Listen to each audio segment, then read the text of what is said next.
This is Let's Talk Big, the Big Read with Jane Berger and Jen Hazel. The Owens Community College Campus Read is taking place now and throughout the semester, with the goal of bringing awareness of different perspectives through books. The Campus Read book is Carrie, a Memoir of Survival on Stolen Land, from 2020 recipient of the NEA Creative Writing Fellowship, Toni Jensen. It's a memoir and essays about gun violence, land, and Indigenous women's lives. Now sharing passages, topics, and events related to the book, Carrie, a Memoir of Survival on Stolen Land, is Owens Community College Director of Library Services, Jane Berger, and Professor of English, Jen Hazel. Welcome back, everyone. My name is Jen Hazel, and I have with me Jane Berger. And Jane, do you have a passage? Funny you should ask. Of course, I always have a passage from our favorite book, Carrie by Toni Jensen. Right. So we're going to read this passage. You and I are going to talk about this passage, and then we're going to conclude. This is a today. good one. All right, a good I'm ready. One. Here we go. Chapter 4. This is just very pertinent for all of us, I think. Anybody who has ever cheered for any type of a team. We cheer for our high school team, the Vikings. We cheer for the college team, the Hawkeyes. We cheer for the regional NFL teams, the Vikings, and sometimes the Chiefs, whose fans perform an act they call the tomahawk chop, who wear red face, who perform limp imitation war whoops. Let's see, when Cousin Jack, who is the head coach of a team from Washington, we cheer for them. This team whose fight song lyrics include Braves on the Warpath. The team from Washington has fans that tomahawk chop like the Chiefs. They put on red face and whoop also. They wear dark wigs with single braids made from stiff synthetics that have more in common with plastic than with actual human hair. On the back, each jacket features a profile of America's idea of native man. The team jackets are made of satin or sateen fabric, and I so very much want one to hold and run my finger over again and again and again, and then to hang it in my closet. I don't imagine myself ever wearing it. I can't. The man on the back looks enough like my father to inspire mixed feelings.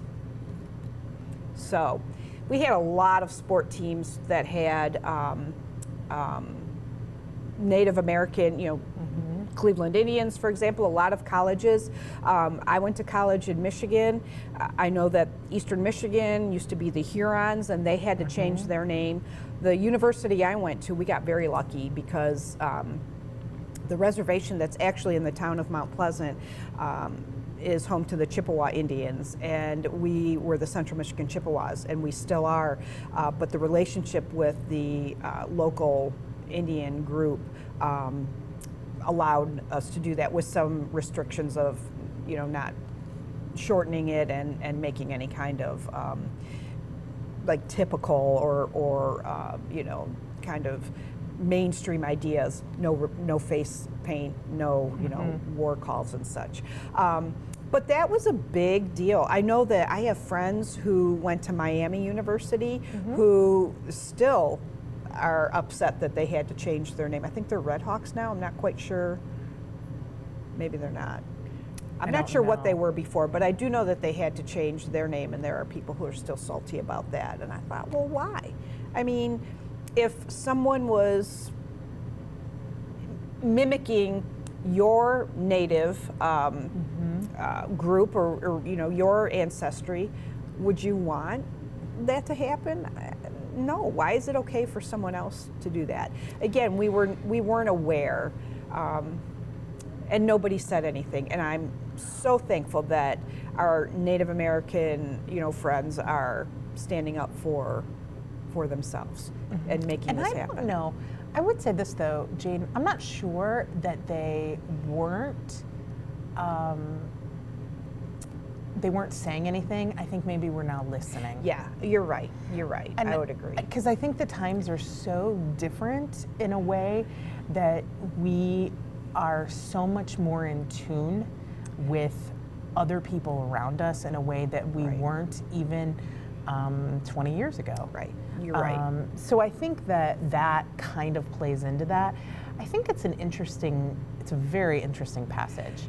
And it's interesting to think about what actually struck me when you were talking was I was thinking about even like how we mispronounce names, because remember how we learned that mommy is not mommy, mommy is Miami, is the pronunciation for it, like the indigenous pronunciation.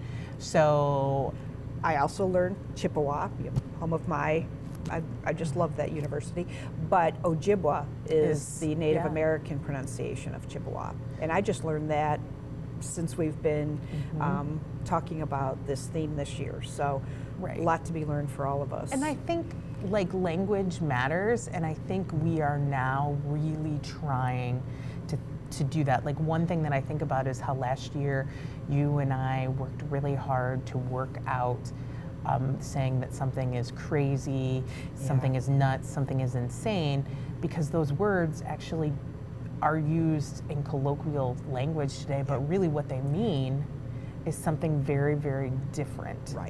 Right. So I still it's something that I have carried through, and I'm glad to say that. I mean, it doesn't do any good to change something just for a time period and then go back to your old ways.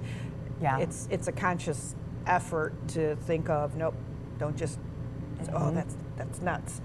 No. What's a better way? So right. That's Right. I end up using ridiculous a lot. Me too. Or frantic.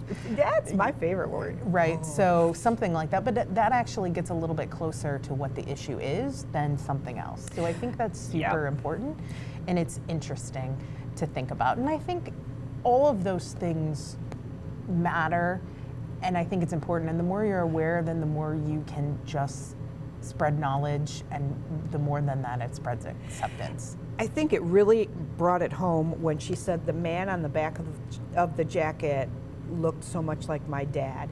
And I thought, wow, that's really a human face on there. You know, I mean, that's someone that I never considered that. I thought, wow, that hit me. That hit home for me. Right. So. Yeah. So I think that, it's just interesting, and I think it's so great how much we've learned and grown. I know how you have. And I think sometimes we as human beings don't like change, so I think that that's what's hard when we change, when we're saying, okay, we are changing and we're not going to be the Cleveland Indians anymore, and we're not going to be, because we understand, like, we rarely use the term Indian anymore, because we actually use Native peoples or indigenous peoples. Yep. So, and certainly not Chief Wahoo. I mean, who is just the epitome of a stereotypical Indian. Right. So, and with that, that's going to do us for today. Yep. So think about it. Just be aware. That's Jane the loves message. to break the fourth wall. I know. I'm sorry. It's okay. I love that about you. It's really great. My moment to shine in the light. Right. As an English professor, I really appreciate that. So thank you for being with us today as we discuss this important passage. That is going to do it for myself and for Jane Berger. Please check us out on Outcast OCCR Radio or on the YouTube channel where you can find us. And that's it for us today. Keep talking big. Join us again for Let's Talk Big, The Big Read with Jane Berger and Jen Hazel.